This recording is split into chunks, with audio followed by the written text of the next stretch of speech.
자, 오늘은 전도서 강의 14번째 시간으로 인간에게 참 만족과 기쁨을 주는 분은 하나님입니다. 그런 주제로 말씀 전하겠습니다. 인간에게 참 만족과 기쁨을 주는 분은 하나님입니다. 오늘 성경이 이것을 이야기하고 있습니다. 사람들은 어리석게도 우리 인생에 참 기쁨과 만족을 주는 분이 하나님이라고 생각하지 않습니다. 뭐가 나에게 기쁨과 만족을 준다고 생각하느냐? 오늘 세 가지 세트를 이야기하는데, 하나는 부와 재물과 명예, 이걸 하나로 이야기합니다. 부와 재물과 명예, 이게 있으면 내 행복할 거야. 이 부와 재물과 명예가 나에게 만족과 기쁨을 줄 거야. 사람들이 그렇게 생각한다는 거예요. 또 어떤 사람들은 나의 자식들이 나에게 기쁨과 만족을 줄 거야, 그렇게 생각을 하는 사람이 있고요. 또 하나는 장수입니다. 오래 사는 거죠. 장수, 오래 살면 행복할 거야. 사람들이 그렇게 생각한다는 거예요. 이 세 가지. 우리 인생을 행복하게 하시는 분은 하나님이신데, 하나님이라고 생각하지 않고 이 세 가지가 나에게 행복을 줄 거라 그렇게 생각을 하고 산다는 겁니다. 과연 그런가? 오늘 솔로몬은 그렇지 않다고 이야기합니다. 그렇지 않다. 그래서 부와 재물과 명예, 많은 자식들, 그리고 오래 산다 할지라도 그것이 꼭 나에게 기쁨과 만족을 주지는 못한다는 거예요. 그래서 어리석게 그거 의지하지 말고, 거기에 소망 두지 말고 하나님 의지하고 하나님께 소망 두고 살아라. 그럼 하나님이 여러분 인생에 참 기쁨과 만족을 주실 것이고, 여러분이 이 땅에 사는 동안 행복하게 해주신다. 그것을 가르쳐주고 있습니다. 그게 오늘 본문이 가르쳐주는 지혜예요. 지혜. 근데 많은 사람들이 하나님을 믿는다 하면서도 여전히 하나님보다는 눈에 보이는 것들이죠. 이 부와 재물과 명예, 자식들, 그리고 오래 사는 것, 이것에 소망을 두고 산다는 겁니다. 그렇게 하지 말고 하나님 의지하고 살아라. 하나님께 소망 두고 살아라. 그러면 행복하다. 오늘 본문이 그걸 가르쳐 줍니다. 자, 그래서 이제 몇 가지 예를 들어서 설명을 하고 있어요.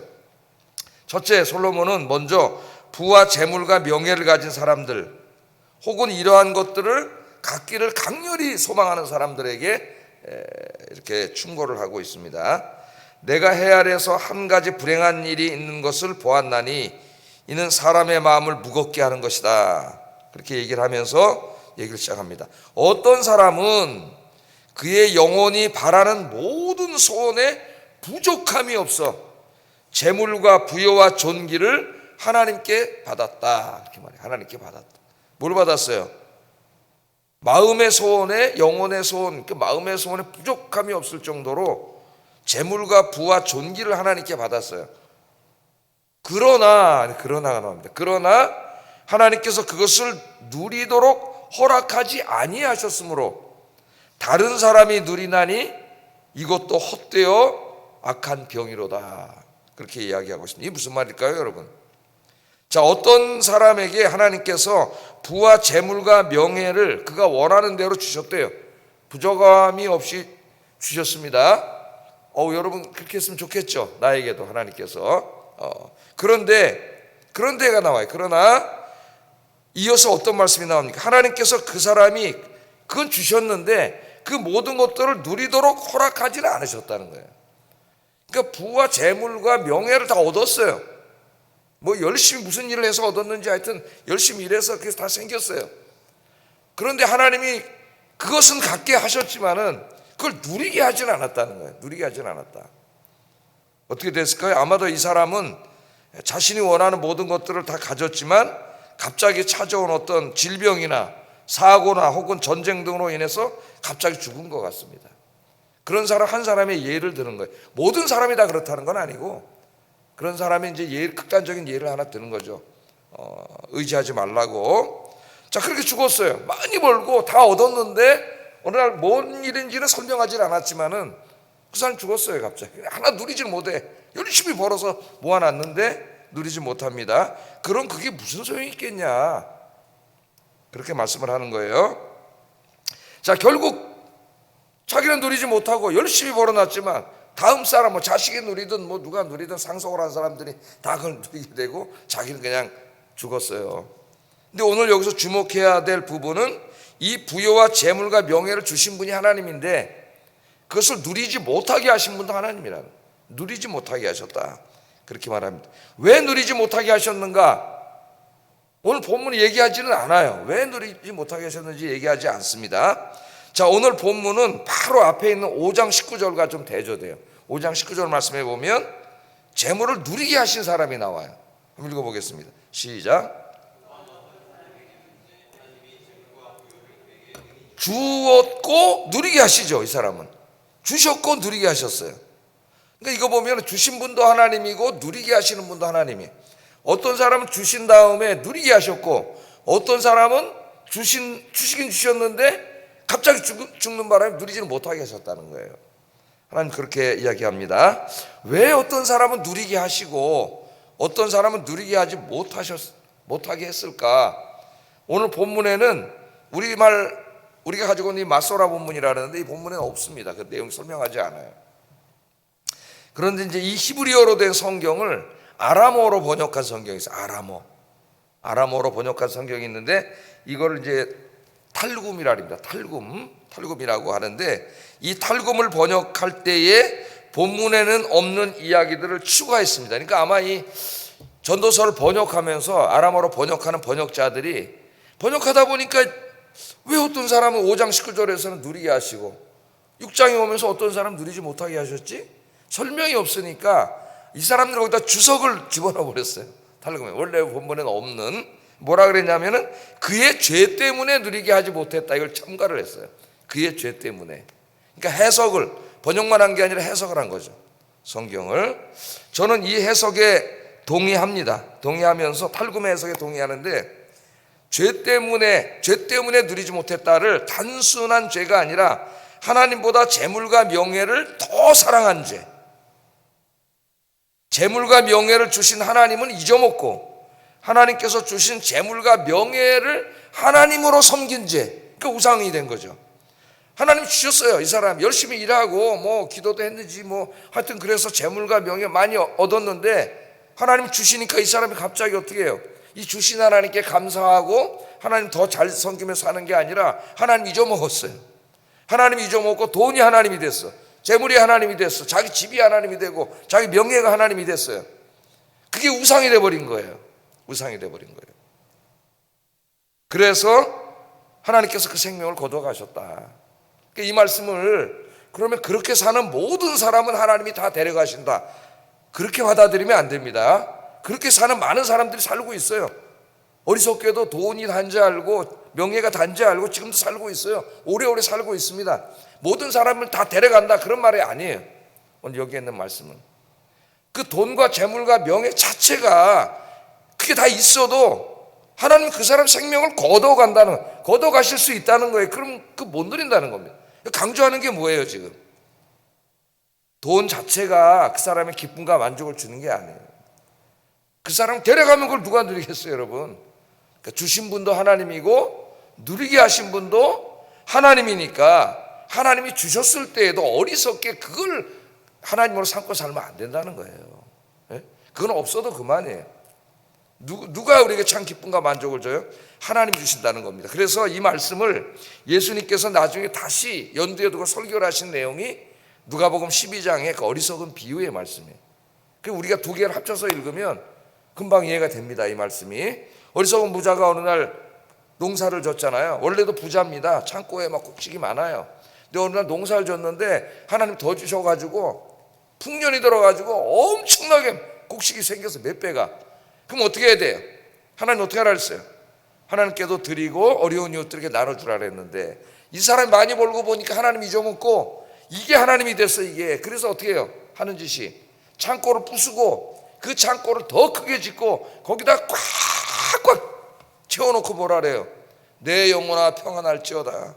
내 영혼아 평안할지어다. 오늘 많은 그리스도인들이 그렇게 삽니다. 내 영혼아 평안할지어다. 창고를 부숴 또 부동산을 늘리고 뭘 또 재산을 늘리고 또 하고 자기만을 위해서 결국 그게 하나님이 되고 와서 기도하는 것도 하나님은 이것들 돈 벌게 해주는 하나님으로 전락해 버렸어요. 이 돈이 하나님이야. 그래서 돈이 안 벌리면 이제 하나님도 안 믿어요. 기도도 안 하고 이런 미신을 믿는 기독교인들이 됐습니다. 그때 하나님 뭐라 그랬어요? 이 어리석은 자야, 오늘 밤에 내가 네 영혼을 거두어 갈 건데 그럼 그거 누구께 되겠느냐? 예수님이 그렇게 설교하셨죠? 이 비유로 예수님이 설교를 하실 때 이 전도서를 염두에 두고 설교하신 거예요, 이 말씀이. 그러니까 여기 핵심은 재물을 우상숭배하고 재물을 최고로 삼고 사는 사람은 다 죽는다, 그런 말이 아닙니다, 여러분. 중요한 건 뭐예요? 그것들 자체가 행복을 주지 못한다는 거예요. 그걸 누리게 하시는 분은 누구예요? 하나님이세요. 그 생명을 거둬가는 게 하나님이기 때문에 아무리 많아도 하나님 데려가시면 그만이에요. 못 누려. 그러니까 어리석게 하나님 주실 수도 있습니다. 우리에게 많이 주시기를 바랍니다, 여러분에게도. 그러나 그것이 하나님이 되면 안 된다 이거예요. 누구로 인해 기뻐해요? 하나님으로 인해 기뻐하고 만족하고 살아라. 그럼 그것들 없어도 불행해지지 않는다 이 말입니다. 이걸 가르쳐 주는 거예요. 그래서 재물의 소망을 두고 사는 사람들에게 솔로몬이 이렇게 충고를 합니다. 7절 9절에 보면 사람의 수고는 다 자기의 입을 위함이나 그 식욕은 채울 수 없느니라. 그 뭐예요? 만족감이 없다는 거예요. 이전에도 이야기했죠. 아무리 많이 가져도 계속 만족감이 없다는 거예요. 그 다음 8절 지혜자가 우매자보다 나은 것이 무엇이냐? 살아있는 자들 앞에서 행할 줄 아는 가난한 자에게는 무슨 유익이 있는가? 그런 탐욕과 욕심은 부자나 가난한 자나 뭐 배운 자나 못 배운 자나 똑같다는 겁니다. 인간에게는 다 똑같아요. 그럼 어떻게 살아야 됩니까? 부자가 되는 헛된 공상에 빠지지 말고 눈에 보이는 것, 즉 하나님 주신 것, 그거죠. 눈에 보이는 것. 부자가 되는 공상은 실체는 없는 거예요. 아직 욕심만 있는 거지 내버렸어. 거기에 관심 두지 말고 눈에 보이는 것, 즉 가지고 있는 것, 하나님 주신 것, 그것에 감사하면서 하나님 의지하고 살아라. 여러분에게 지금 주신 인생 감사하면서 그렇게 사시기를 주의 이름으로 축복합니다. 중요한 것은 내가 가난한가 부자인가가 아니라 내가 하나님을 경외하며 살고 있는가입니다. 하나님이 재산을 돈을 주실 수도 있고 안 주실 수도 있어요. 어떤 사람은 경건하게 사는데 가난하게 사는 분도 있습니다. 그 가난함 속에서 더 하나님을 잘 경외하면서 봉사하면서 사는 분도 있어요. 예? 돈이 많다고 그 사람이 더 많이 복을 받고 그런 게 아니에요. 중요한 거는 뭡니까? 그 사람이 하나님을 잘 섬기고 경외하면서 살고 있느냐, 이게 중요한 거다. 이게 중요한 거다. 예? 그러면 행복하다 하나님 섬기면 그걸 말합니다. 두 번째 이제 예를 들어서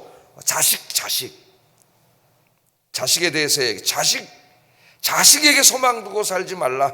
자식 의지하지 말라. 자식에게 뭘 바라고 살지 말라 그 말이에요. 3절 5절 한번 읽어보겠습니다. 시작. 많을지라도 그의 영혼은 그러한 행복으로 만족하지 못하고 또 그가 안장되지 못하면 나는 이르기를 낙퇴된 자가 그보다는 낫다 하리니 낙퇴된 자는 헛되이 왔다가 어두운 중에 가매 그의 이름이 어둠에 덮이니 햇빛도 보지 못하고 또 그것을 알지도 못하나 이가 그보다도 평안함이라. 자, 자녀들 여기 좀 과장법을 썼습니다. 자녀가 몇 명이요? 100명의 자녀. 뭐 100명의 자녀를 낳은 사람은 뭐 없겠죠. 나 이제 하나의 과장이에요. 100명의 자녀를 낳았어요. 물론 바람 피워가지고 낳을 수도 있습니다. 100명의 자녀들을 낳습니다. 자녀들이 많아요. 그러니까 자녀가 많아. 자녀들을 보면 듬직해. 아니 저놈들이 이제 커서 직장 생활하고 결혼하고 돈 벌면은 나를 잘 봉양하겠지, 잘 부양하겠지, 나 외롭지 않지 않게 하겠지. 그래 부모들 기대를 가지고 있죠. 기대를. 그런 기대하지 말라는 거예요. 자녀들 기대하지 말고 하나님 의지하고 살아라는 거예요. 왜냐하면 100명의 자식이 있어. 여기 이제 솔로몬이 자기 나라에 있던 한 사람의 극단적인 얘기를 듭니다. 우리 신문 같은 데 보면 이제 사회 경종을 울리기 위해서 극단적인 사건을 이렇게 보도를 하죠. 여기서도 솔로몬이 자기가 이제 경험했던 것 중에서 극단적인 예를 드는 가장 이제 심한 예를 드는데 자식들이 많아요. 그래서 어떤 사람 자식을 많이 낳았어. 자식들이 다 제법 이제 직장도 가고 자리도 잡고 다 잡았어요. 근데 부모님이 이제 나이가 많이 늙었어요. 그랬더니 나를 잘 모실 줄 알았더니 이놈들이 어떻게 하고 있어요 지금? 지네들이 모여서 서로 안 모시겠다는. 형이 장남이니까 형이 모셔. 네가 모셔. 너 재산 더 많이 받았잖아. 아니야, 너 부모님이 너 더 사랑했잖아. 이러면서 안 모시러 서로가. 에? 그런 경우 많죠. 우리 경우에 서로 안 모실라 그래. 부모님이 갈 데가 없어요. 그럼 어떻게 돼요? 자식 의지하고 살으려고 그랬던 부모님 낭망, 절망, 분노 막 솟아오르게 되지 않겠습니까 여러분? 예? 그렇게 된다는 거예요. 그런 사람들이 많다는 거예요. 예? 자식 의지하지 말라는 거예요. 제가 오래전에 부목사로 섬길 때도 구역에 한 권사님이 계셨는데 정말 고생하시면서 아들 하나를 키웠는데 아들이 서울대 의대에 나와서 의사가 됐어요. 그래서 이제 제가 갈 때는 결혼을 하려고 그러는데 부잣집 딸하고 이제 이렇게 결혼하려다 보니까 호르몬이 모시고 이런 문제에서 이제 문제가 생겨요. 이분은 이제 남편은 미국에서 화가하면서 이렇게 좀 오랫동안 몇 년 동안 만나지 않고 떨어져 사는 사이였고 남편이 뭐 들어오라 그러고 막 그런 가운데 있었습니다. 그래서 제가 신방을 갔더니 제가 아들뻘밖에 안 되는데 하소연을 하셔요. 저는 이렇게 좀 믿음직스러웠는지. 그래서 제가 듣다 그랬습니다. 권사님 그냥 놔주세요. 아들 키운 걸로 그냥 만족하세요. 그 만약에 계속 거기에 뭔가를 소망하면은 권사님의 남은 인생은 지옥이 됩니다. 이제 그 며느리하고 가이 사이에 지옥이 돼. 그러니까 저 선생님 미국으로 들어오라니까 들어가세요. 그랬더니 어느 날 미국으로 가기로 했다 그래요. 그런 일들이 물론 잘 모시는 분도 자식들도 있지만 모든 자식이 다 그렇다는 건 아니고 많아도 잘 모실 수 있죠. 어떤 분은 자식이 한 5명 있어. 그랬더니 서로 안 모시다 그러더니 그럼 똑같이 하자. 그러더니 뺑뺑이 돌리는 거야. 큰 자식 집에 2달, 둘째 2달, 셋째 2달, 넷째 2달 부모님을 갖다가 이런 일이 벌어진다는 거예요. 그러니까 여기는 뭐 자식이 많은 게 나쁘다는 얘기를 하려는 게 아닙니다. 지금 그 얘기가 아니라 거기에 소망 두면은 기쁨과 만족이 없다는 겁니다. 그러니까 여러분 자식은 그냥 키워준 걸로 감사하시고 남은 인생은 하나님 의지하면서 사시기를 주의 이름으로 축복합니다. 자식에게 뭘 바라면은요 끊임없고요 바라는 이 욕구는 계속 서운한 마음만 생겨요. 뭐 우리 애들도 뭐 잘하지만은 나는 그냥 내가 해준 것도 없고 목사로서 그냥 잘 살고 행복하게 지냈기를 살면 행복하더라고. 내 마음이 기쁘고 잘 살아라. 뭐 바라지 않아요 아무것도. 그리고 우리 집사람하고 저는 항상 우리 하나님 의지하고 주의 일을 하고 살다가 가자 그렇게 생각합니다. 그러니까 여러분 누구 의지하고 사시라고요? 하나님 바라보고 사세요. 자식 바라보지 마세요. 그럼 힘들어져요. 인생이 기쁨과 만족 사라져요. 하나님 바라보고 사세요. 하나님. 몇 시에 빨리 끝내려고 했는데 오늘부터는. 자 마지막으로 이제 장수 오래 사는 거예요. 오래 사는 거. 얼마나 오래 살았어요? 또 한 사람 예를 드는데 1000년의 갑절, 이게 과장법이죠. 이런 걸 이제 성경에 하이퍼볼 과장법은 수사법입니다. 강조하기 위해서 쓰는 거죠. 1000년의 갑절을 사는 사람이 어디 있겠어요? 그러니까 그만큼 오래 샀다. 굉장히 오래 산다 이거예요. 그렇게 오래 산다 할지라도 요새로 말하면 이제 100세 인생이라 그러지 않습니까? 100세를 산다 할지라도 행복하지 않으면 그렇게 마침내 다른 곳으로 돌아가는 것뿐이니라. 오래 사는 자체가 행복을 주는 건 아니라는 거예요. 그래서 나이가 들고 요새 이제 막 수명이 늘어나죠. 점점 이제 요새 막 90 이렇게 넘어가고 막 그렇게 이제 점점 늘어나서 이제 9988 1234 유행가 가사까지 나오고 있잖아요 지금. 그렇게 이제 오래 사시는데 중요한 건 오래 사는 것 자체가 중요한 게 아니라 오래 살면서 행복하게 살아야 된다는 거예요. 그런데 그 오래 살면서 행복하게 사는 삶이라고 하는 것은 하나님을 잘 경외하면서 살아야 행복하다는 거예요. 그냥. 그렇지 않으면 오래 살면서 뭐 육신적인 병도 있을 수도 있겠지만은 계속 어떻게 돼요? 자식과의 관계, 뭐 이 사람 저 사람과의 관계에서 어떻게 돼요? 자꾸 갈등이 생기고 미움이 생기고 서운함이 생기고 이렇게 오래 살면 그게 행복하지 않다는 거예요. 그리고 오래 사는 게 복이 되려면 그 오래 사는 자체가 복이 아니라 그 오래 살면서 그 인생이 하나님을 잘 경외하면서 사는 거죠. 그러면서 모든 사람들을 사랑하고 용서하고 이해하고 품고 그렇게 살아야 행복한 거지 오래 산다고 행복한 게 아니라는 거예요. 오래 살면서 계속 자식들 내가 저렇게 다 키워줬더니 뭐도 안 하고 이렇게 하면서 미워하고 증오하고 이게 살면 이게 오래 사는 게 복이 아니에요. 그래서 스캇팩이라고 하는 이제 하버드의 정신과 의사하면서 이제 독실한 그리스도인이면서 기독교 작가죠. 스캇팩 이분의 책이 많이 번역되어 있는데 이분이 그런 말을 합니다. 우리 인생에 있어서 이제 노년을 지금 우리나라가 이제 노년 옛날에 65세였는데 이제 70세 이상 이게 노년이라 그러잖아요. 요새 뭐 75세 이상 요새 75세까지 일하시고 막 80까지 일하려고 그런다 그래요. 요새 분들이 80까지도 막 일하려고 그런다. 건강하신 분들이 그렇게 하는데, 우리 인생의 노년은 스카트백이 말하기를 하나님이 주신 이제 축복의 시간이 된다는 겁니다. 될 수 있다는 거예요. 어떻게 하면 이제 내가 하나님 앞에 갈 날이 가까이 왔다는 것을 생각하고 그 기간을 하나님 만나기 위해서 준비하는 기간으로 보내라는 거예요. 준비하는 기간으로. 어떻게 해요? 늘 예배드리고 시간이 이제 은퇴해서 많아졌으니까 성경도 더 많이 읽을 수 있고 기도하고 전도하고, 예? 그렇게 하면서 그동안 이렇게 서로 사랑하지 못했고 용서하지 못했고 갈등 속에 있는 사람들 용서하고 사랑하고 더 관계가 회복되고, 그렇게 해서 하나님 앞에 갈 때의 그 모습이 가장 신앙적으로 인격적으로 아름답게 가라는 거예요. 아름답게. 그게 노년의 축복이라는 겁니다. 노년의 축복. 여러분의 인생의 노년이 그런 아름다운 노년이 되기를 주의 이름으로 축복합니다. 그래서 우리가 막연히 생각하고 있는 돈, 재물, 명예, 자식, 장수 이런 것이 나에게 행복을 주는 게 아니라 누가 주는 거예요? 하나님이 주시는 거다.